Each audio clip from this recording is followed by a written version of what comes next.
Hey, what's up? It's Comic 95, the Savior. So, for this video, I want to talk about being ignorant in Japan.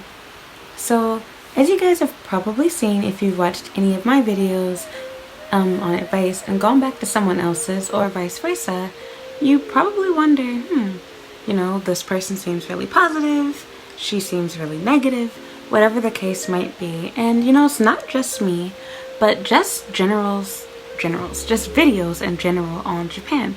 You might be wondering why you're getting conflicting information. Well, beyond stating the obvious that everyone has a different experience and different opinion, I want to also mention that a lot of us are seeing things from a different perspective. I feel like a lot of people that are living in Japan, it's not so much a matter of their experience was so vastly different, but they didn't see things for what they really were, because while they may or may not have had Japanese language ability, they didn't understand the culture behind it. Now, if you've watched some of my other videos, you've probably already seen me talk about this before, about the importance of knowing culture. Cultural differences are a huge deal, and to me, they matter so much more than just knowing Japanese language, which I feel so many people focus so strongly on trying to learn language, which they normally aren't that great at anyway, and then they completely forget about culture. When they think of culture, they think, oh, just bow to people and be polite.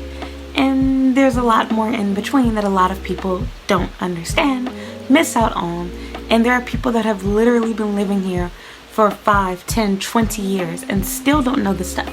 I cannot tell you how often I hang out with people that have been living in Japan much longer than me, but they know so much less than me. And not to pat myself on the back, because I still don't know everything. I'm still learning stuff. A lot of things are still new to me. This just goes to show you why it's so important to understand culture. So, first things first. A lot of the reason why people think everything in Japan is so perfect, so great, oh, I've never experienced this, nothing bad has ever happened to me, is because it wasn't as obvious as they expected it to be. One of the most constant things I see people talk about is, oh, Japan is not racist, never experienced racism, blah, blah, blah. And whenever I hear that, it's not so much a matter of discrediting them and saying that, oh, it's impossible for you not to have. It's really a matter of you were probably just too ignorant to realize that racist things were taking place. For example, I went out with my friends the other day and they didn't even realize that we were clearly getting different service from the Japanese customers. The Japanese customers were being greeted, their money was being taken happily, they were being spoken to. For us, we went up to the counter. It was a street vendor, by the way, in Osaka. Didn't acknowledge us, didn't say thank you. It wasn't until my friend, was like, hey, excuse me. And they were like, one moment. Not very friendly. Would they do that to a Japanese person? No. Wasn't very nice. Did my friend notice? Nope. And that friend of mine had been here for years longer than myself. I see situations like this happen all the time. It's a small thing. I think that a lot of us are expecting racism and bad treatment, prejudice, etc. to be something super obvious and blunt, like someone saying, oh, I hate foreigners need to go to hell, fuck you, something like that. But the reality is that's not how it normally happens here. Normally something very small, slight, and where they're not making a huge deal about it. For example, again, someone just ignoring your existence, someone whispering something about you to their friend, avoiding sitting next to you, making you pay double or triple the security deposit for your rental. Little things like that that people don't think of, don't realize. You might be paying more money than your next door neighbor. So little things like that. And so again, these are all things that you won't realize unless you understand culture, you do your research, you're not relying on other people to get your housing for you, to, handle your bills, to, get your bank account, things like that. You will notice that they make differences. Is everything perfect in your home country? Absolutely not. No matter where we are in the world, of course, there's going to be bad things and things to complain about. My home country definitely is not perfect, but I can admit that I was blindly ignorant or blissfully unaware, whatever, when I first came to Japan. I didn't notice that people were avoiding sitting next to me. I didn't notice when people were saying bad things about me. I didn't notice when I was being called out my name. I didn't notice when people were calling me scary because I didn't understand Japanese language. But even after I was able to understand language, I didn't understand culture. To me, racist behavior was someone saying, oh, I don't want to sit next to that nigger. But instead, it was more of prejudice behavior where it was like, you're dirty, don't want to sit next to you, don't want you to speak English to me. Even things like that. I've been turned away from places before, even while I was out with my white, blonde-haired, blue-eyed friends. And they would say, oh, we're closed, or we're too busy, we can't take any more customers. And I'm like, we can't wait 30 minutes for a table to be free? You're a fool, but I clearly see tables there that aren't reserved. Okay. In the back of my mind, I figured, I think they're being racist, but at the same time, it's like, they didn't say no foreigners, so that must not be the case. And I feel like that's the case for a lot of you guys that think everything's perfect here. A lot of you guys walk around, you're loud, you're obnoxious, you break the rules, you are just completely unaware of how much of a nuisance, how annoying, whatever you are, to the people around you. I work with people like this, sadly, where they don't know how to control their volume. They don't realize, hey, you're the loudest person outside right now. Everyone can hear you. And for those of you that don't know, unfortunately, when you are speaking a different language from those around you, it naturally sounds a lot more annoying. And I feel like it's because your brain is hearing something, but it can't understand it. So even although you're not a part of that person's conversation, your brain mentally wants to translate it, wants to understand and process it, comprehend it. Thus, it distracts you, it makes you lose focus, and you find it to be a lot more irritating. I see foreigners all the time get on trains. They're loud, talking really loud, listening to loud music, they're eating and drinking, and unfortunately, yes, it's a double standard because Japanese people do this stuff too, but when you do it, it's seen as really bad. Best rule of thumb is, if everyone else is not talking, laughing, drinking, whatever, you probably shouldn't be the one to start it, especially not during rush hour.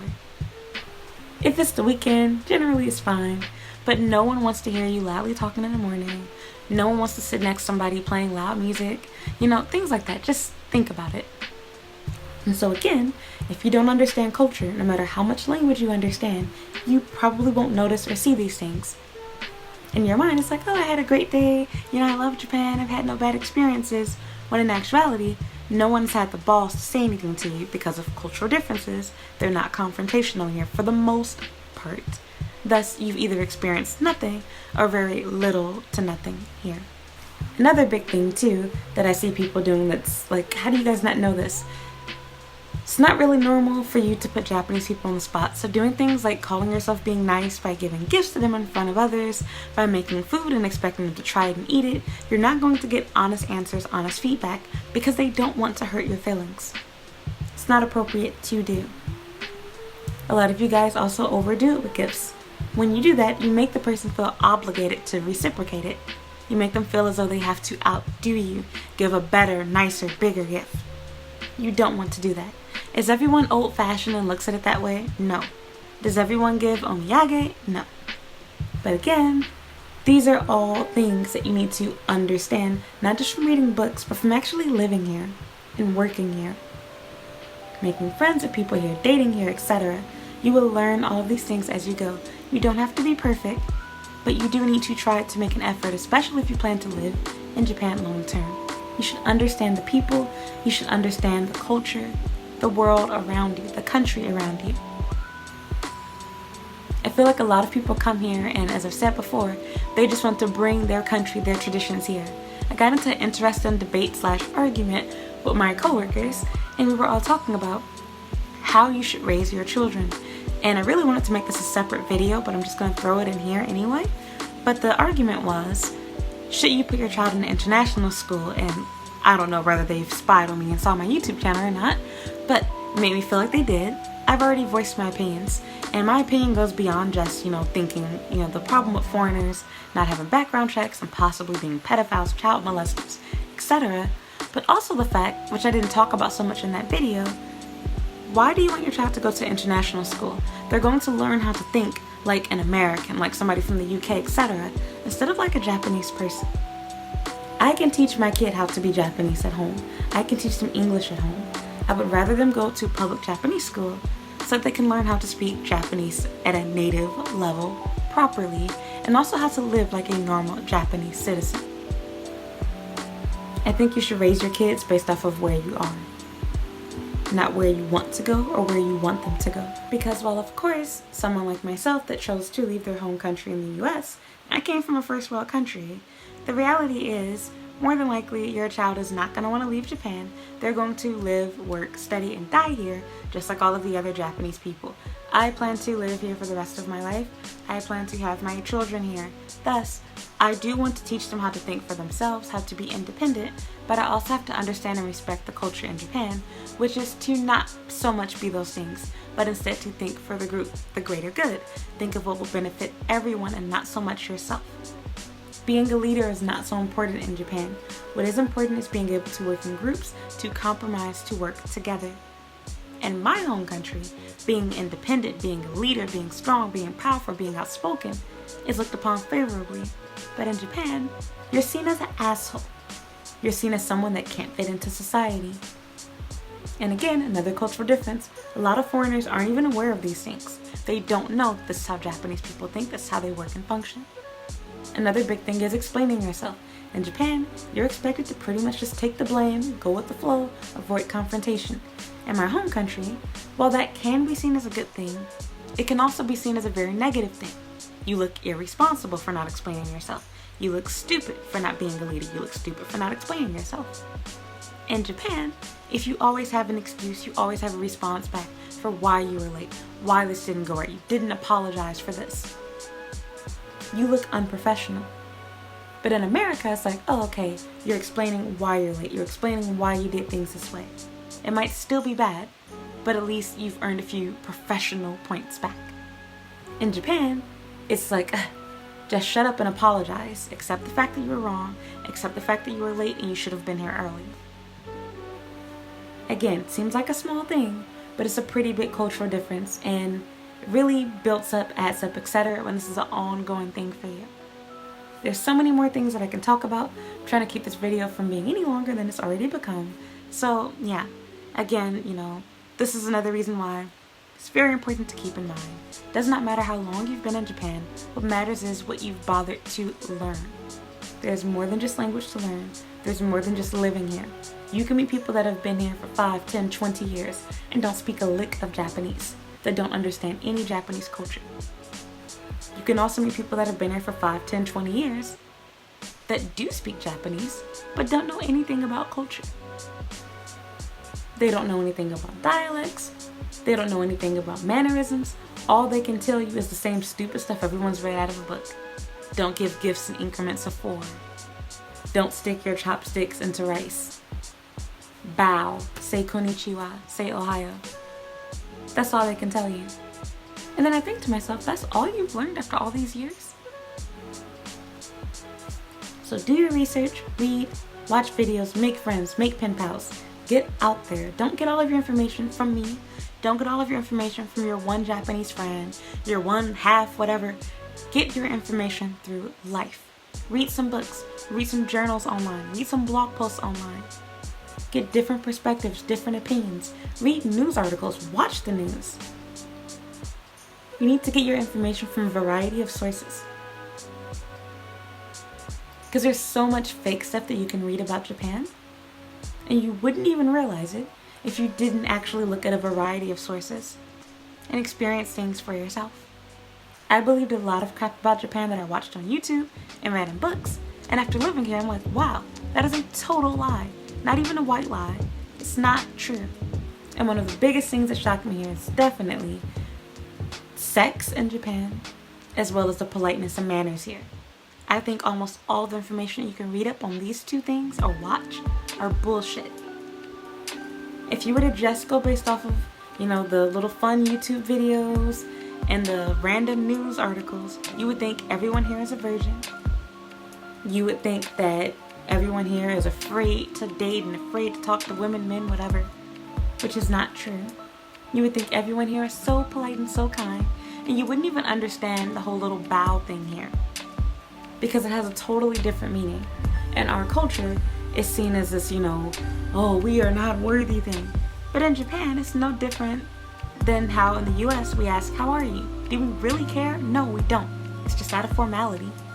So if you don't get anything else from this video, all I want to say to you is, don't believe the 1 or 2 people that you watch on YouTube, myself included.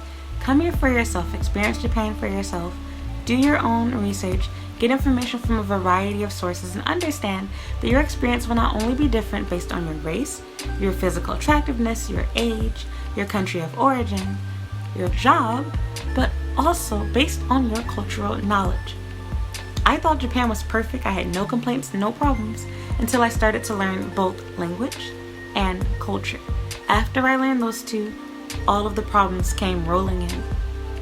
And that is the reason why I always tell people when I talk to them as a friend, I really have to come back to Tokyo to really say whether I like Tokyo more than Kyoto, Kobe, and Osaka. Because if you were to ask me now, I will say hands down, Tokyo is way better than all of these places. But I feel if I were to really go back, now with the Japanese knowledge that I have, now with the cultural knowledge that I have, maybe I will notice a lot more stuff that I did not see before. And so will you. So again, this isn't to scare you, but more so to enlighten and inform you and help you to make your own decisions. No country is perfect, no city is perfect. Bad experiences are everywhere.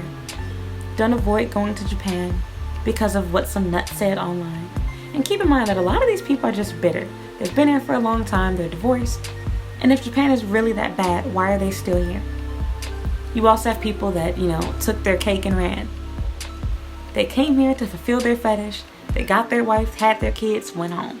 They came here because they were desperate, wanted an Asian man.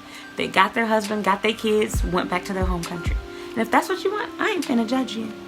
But all I'm saying is, don't let these people who already got what they wanted stop you from getting what you want to. Whatever that may be. So that's that. Again, everyone's experience is different because everyone has a different understanding of culture. Everyone has a different understanding and grasp on Japanese language. And all of those things will make a huge difference for you in Japan. So again, I hope your experience here is great. I hope that you don't come across these problems. I hope that people do treat you well. But no matter what you look like, no matter what race you are, you will always have people that are going to hate you for no reason. People that will say bad things to and about you. People that will get angry because you reject them sexually, or they want to date you, or they want to be your friend, or use you for free English. That's life. I deal with hate all the time. I get nasty messages. I have people say nasty things to me in person. I've dealt with stalkers, online, in person, etc. Bad coworkers, bad bosses. It's life. It happens. Don't let it stop you from coming here and enjoying your life, your experience, your stay, your study, your work here in Japan. So, thank you so much for watching. I hope you enjoyed this video. If you found it helpful, please give me a thumbs up and please leave a comment down below to really help me out. I would also appreciate it if you have not already to subscribe to my YouTube channel. I also have a Facebook, Twitter, Snapchat, Instagram, and I think that's everything. Instagram, Twitter, Facebook, Snapchat. That's all, I think, I hope, as well. And you can also read my blog. I haven't updated it in a minute, but I'm planning to make some new posts. And yeah, if you have any video ideas, please leave them in the comments down below or send them to me by email. Thank you so much for watching, and I hope you'll watch another video.